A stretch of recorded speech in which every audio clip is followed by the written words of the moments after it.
cause I smoked your man. Left him on the curb, she started laughing. She say that he from 60. What is up, everybody? We are back. ALeague.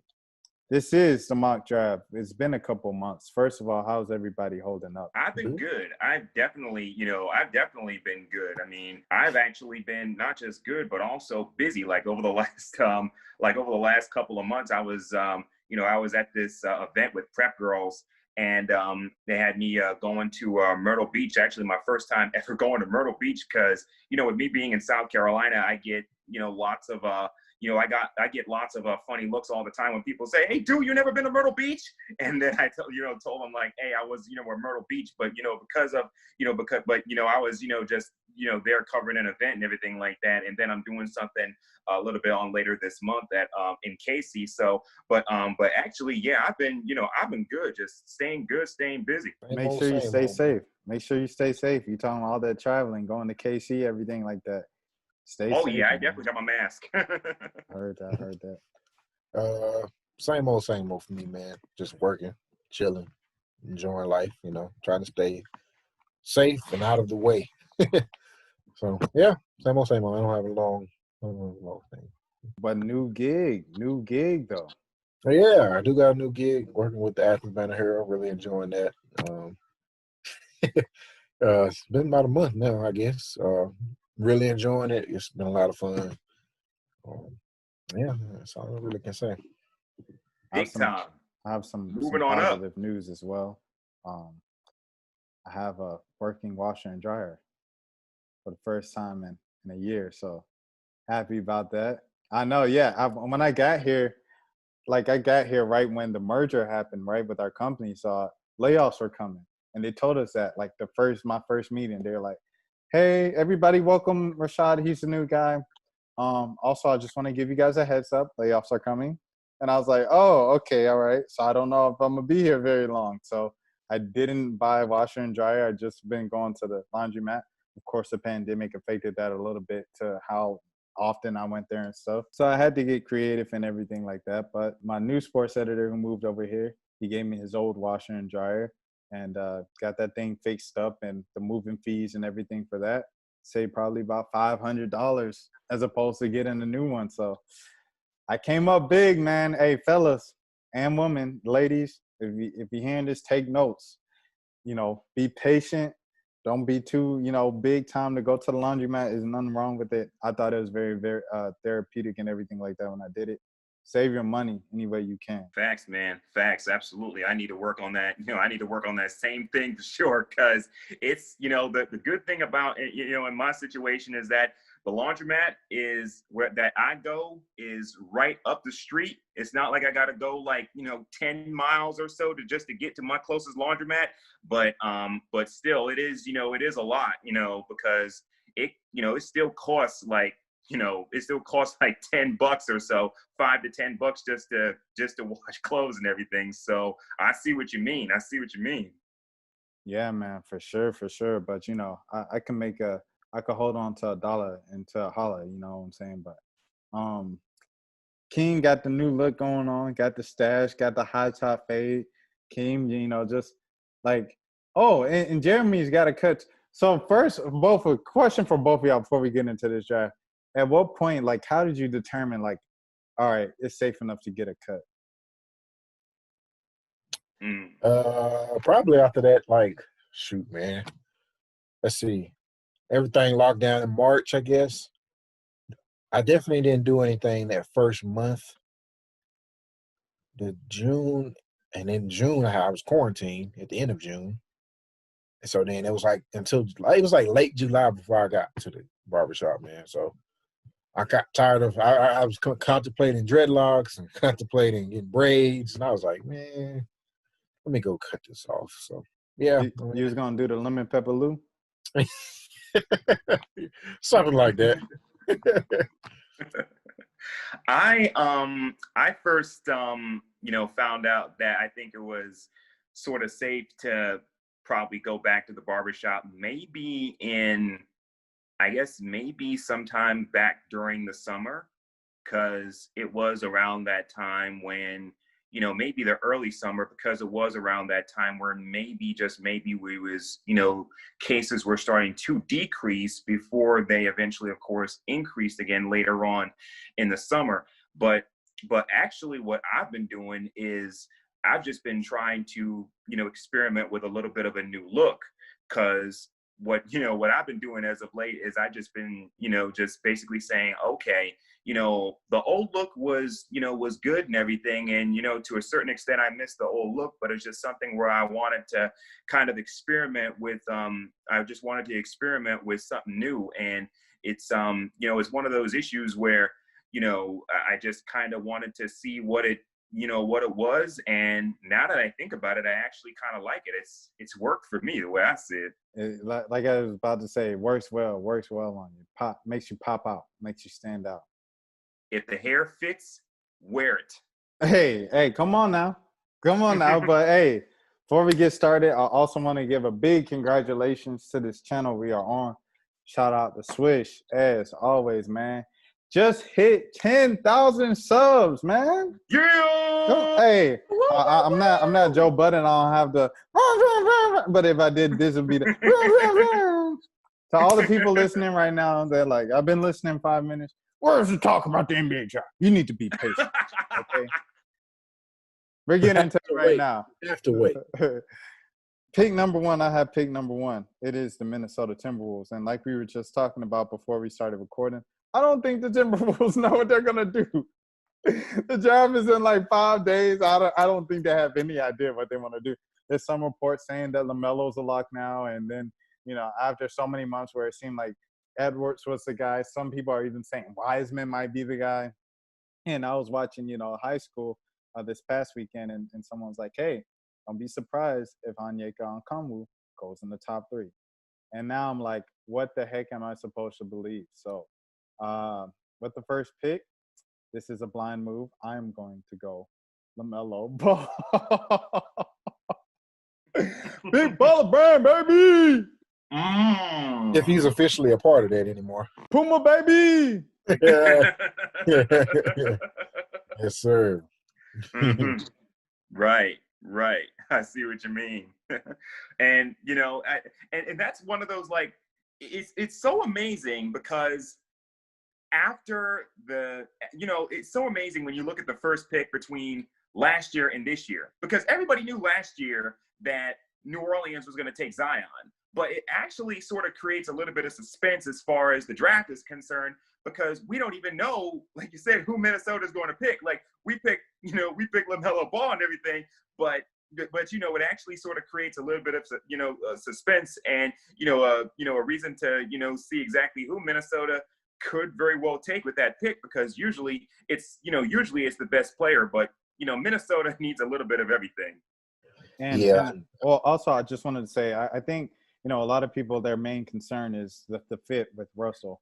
I think if you're in a position to pick number one, fit should never be a concern for you.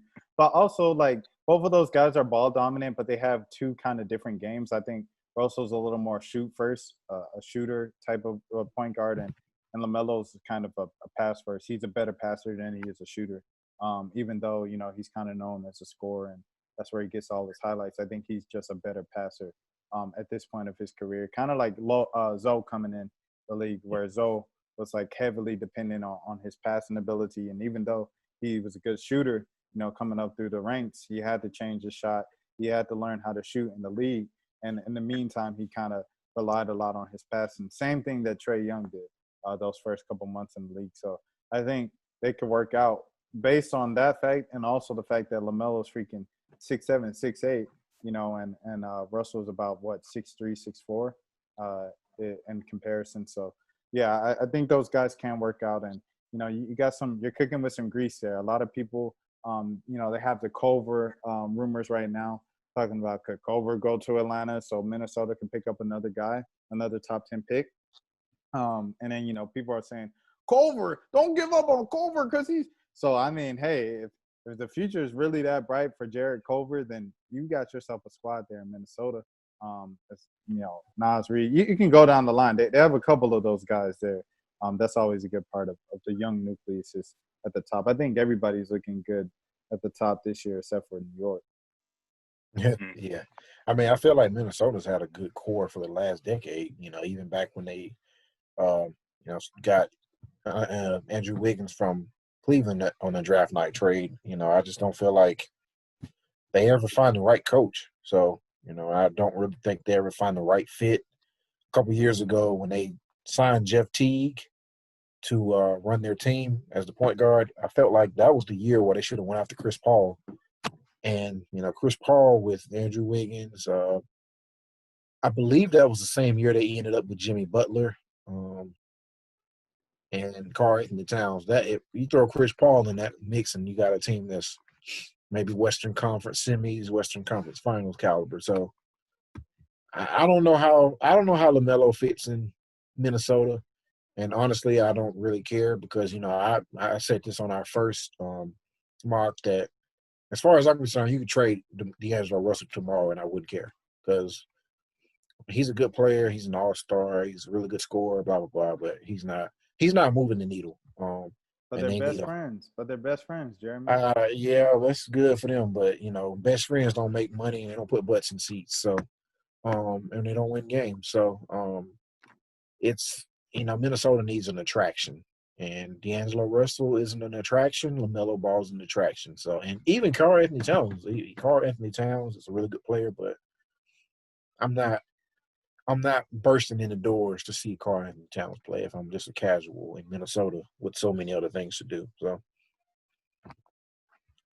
And the thing is, Minnesota, like you said, they're one of those teams. That's a great point because they've had players in the past that probably should have panned out to the point where they should have become franchise players, but it's just been something where they just for some reason, whether it's, fit or coaching or overall offensive and defensive schemes, it just hasn't necessarily panned out. And they are a team that needs an attraction. They're a team that, in a really sports-starved city, in a sports-starved state, because really when you think about it, there's even, overall sports-wise, I mean, Minnesota really is a wasteland. I mean, Shout out, wait, hold on. Shout out to NFC offensive MVP frontrunner, Dalvin Cook. Shout out to Chet Holmgren. Shout out to Paige Beckers, and shout out to my guy at Gonzaga, the two-sport guy. What's his name? Two-sport guy at Gonzaga, 5-star basketball player. Oh, dog, I just forgot his name. He's like Paige Becker's best friend. Shout out. Yeah, you know who I'm talking about, Jeremy, because he's a 5-star quarterback.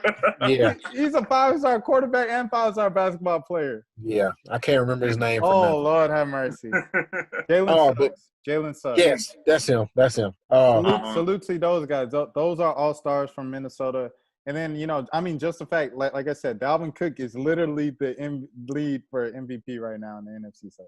And don't mention what PJ Fleck's doing with that Minnesota University program. It's one of the most exciting football teams to watch in the Big Ten. So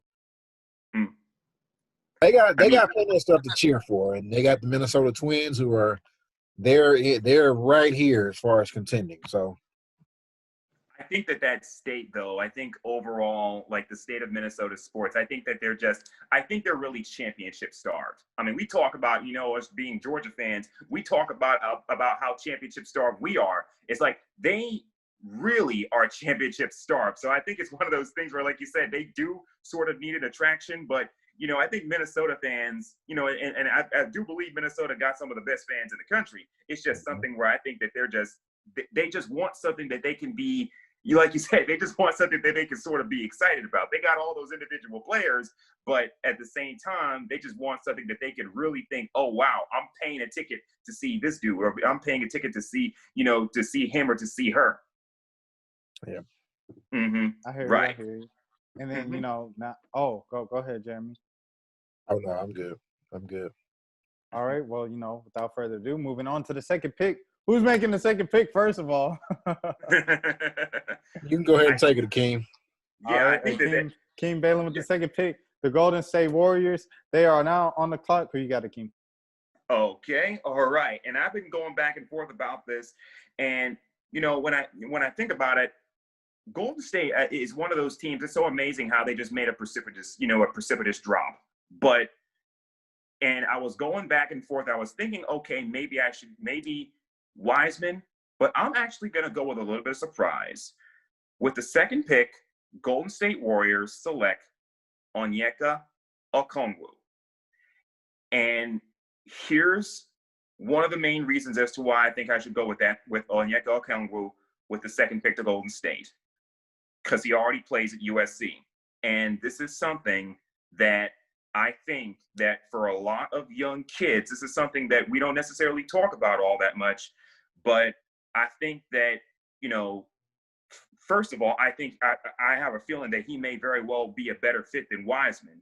Second of all, because of the California connection, it's something where it won't be that daunting of a move for him because of the fact that LA is right down the street from San Francisco where the Warriors play, and he already plays in a big market. So the way I see it, I don't think it would be as much of, as much pressure as it would be on a Wiseman. So I'm going with Okongwu second to Golden State. Look at this, though. Crazy stat. Top 2 picks in this mock draft. Chino Hills, baby. That's crazy. Right. Yep. Exactly.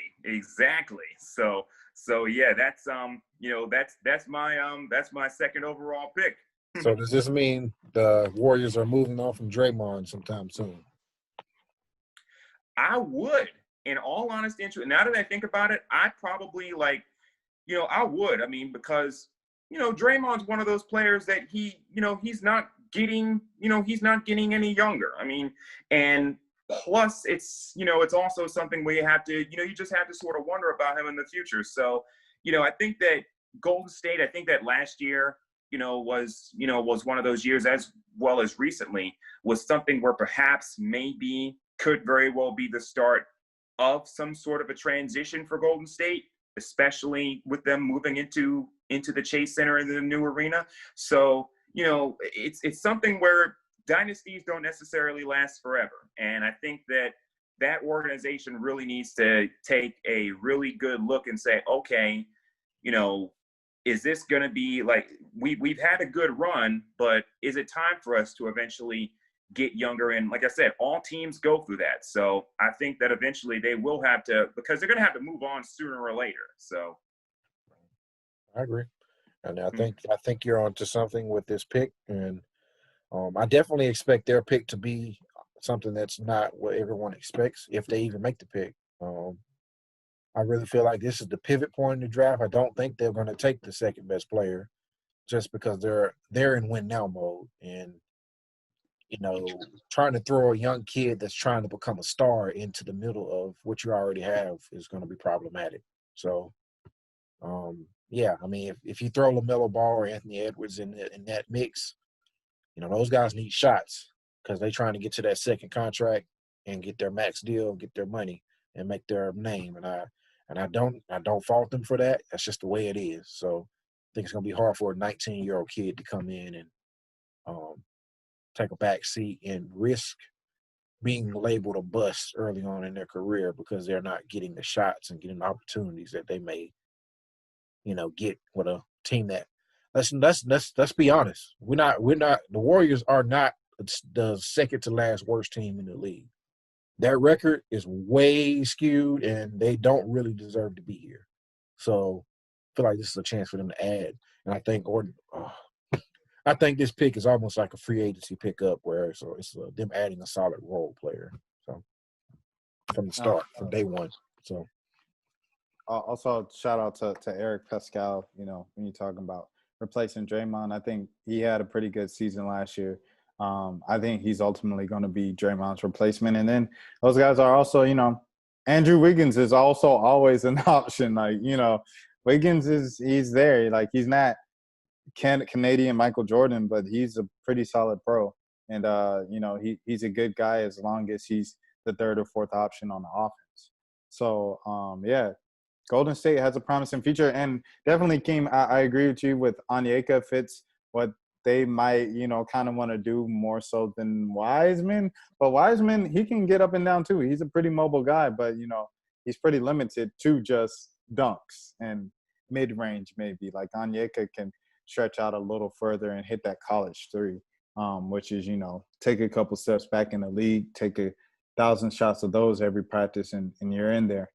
So, yeah, that is number 2. Number 3, we got the Charlotte Hornets.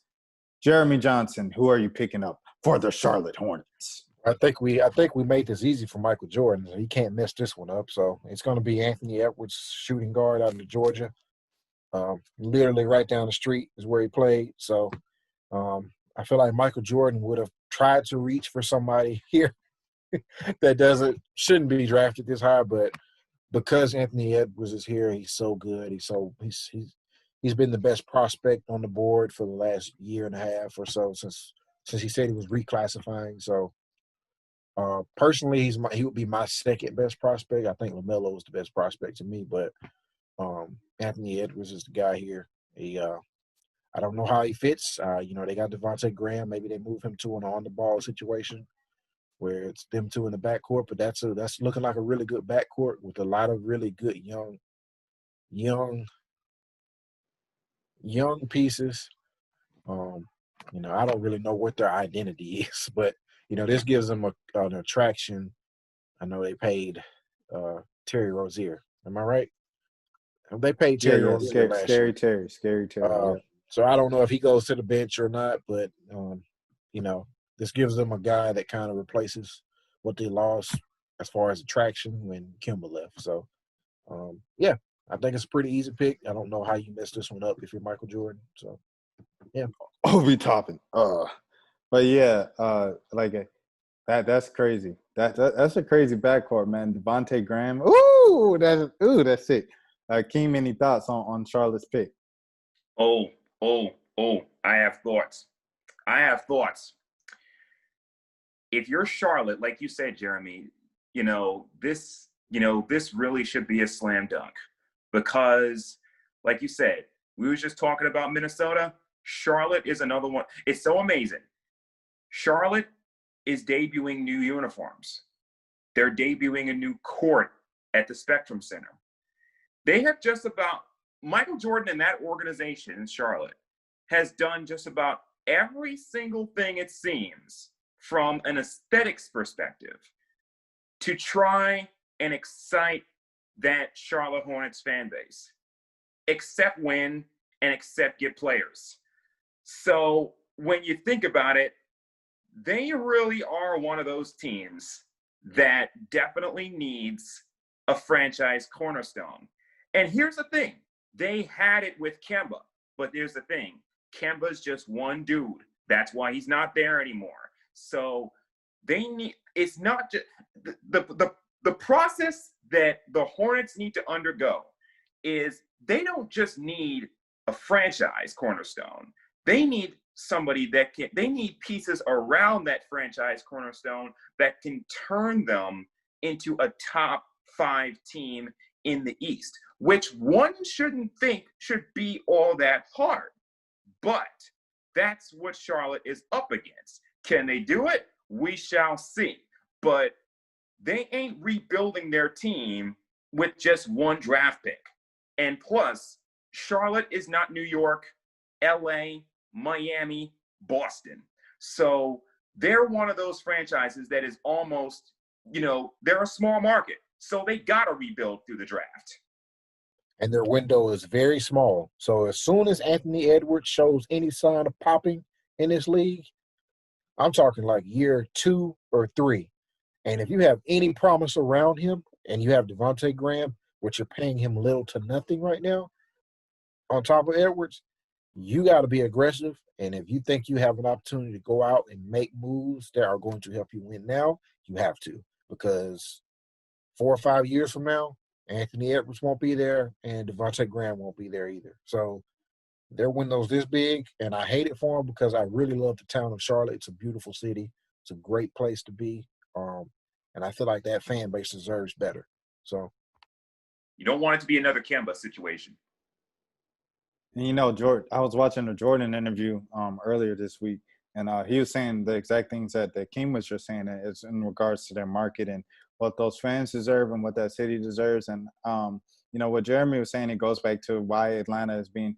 A lot of Hawks fans are like, "But I like our core." Well, the core, they got to win 5 games in a row, or someone's getting traded because Trey's patience is already like this. You know what I'm saying? And in the age where people are talking in your ear, you can say it doesn't affect you at all, but you look at a guy like Anthony Davis, for example, who said, I'm not listening to what people are saying. I'm gonna stay in New Orleans. You look at a guy like a Giannis in Milwaukee.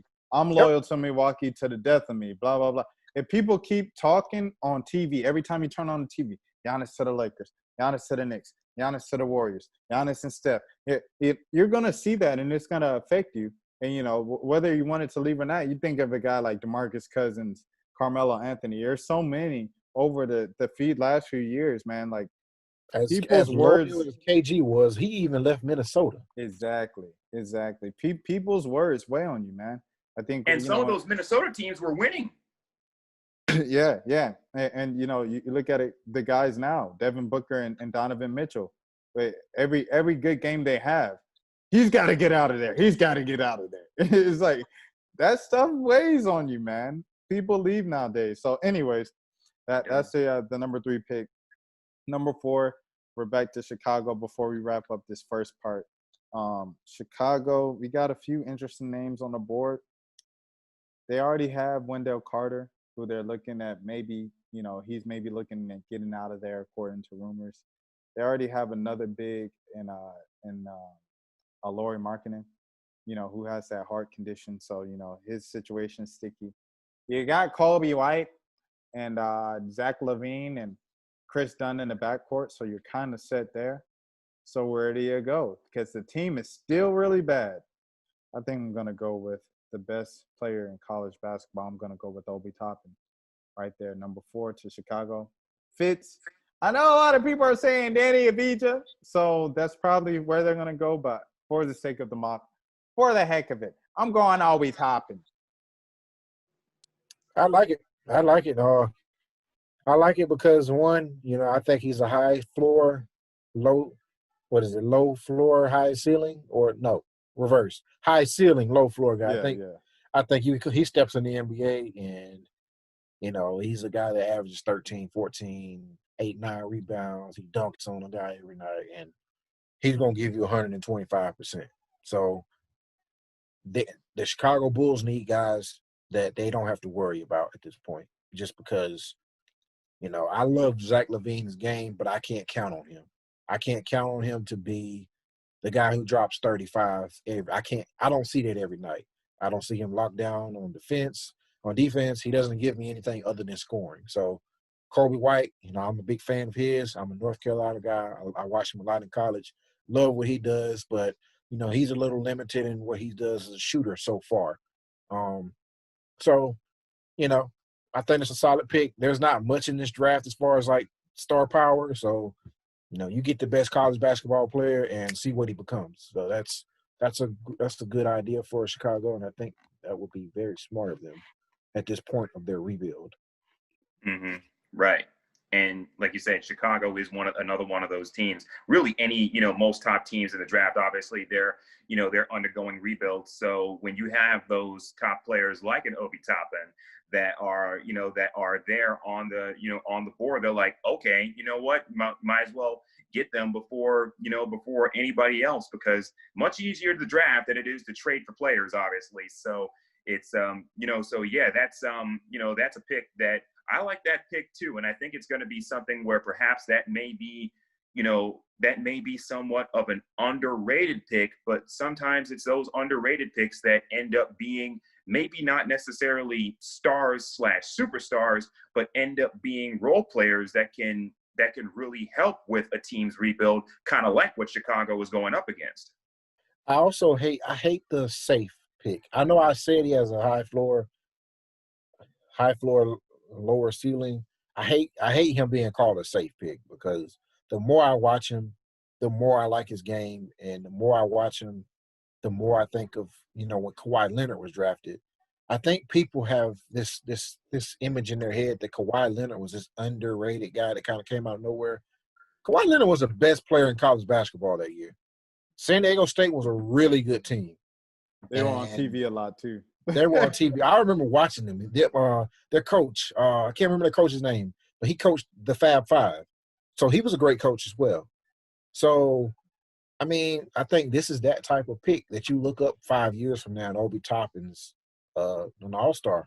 So just because he's gonna do everything right, he's not gonna do a lot of there's not a lot of development that needs to happen, but then he'll also grow as time goes on, as far as being a scorer.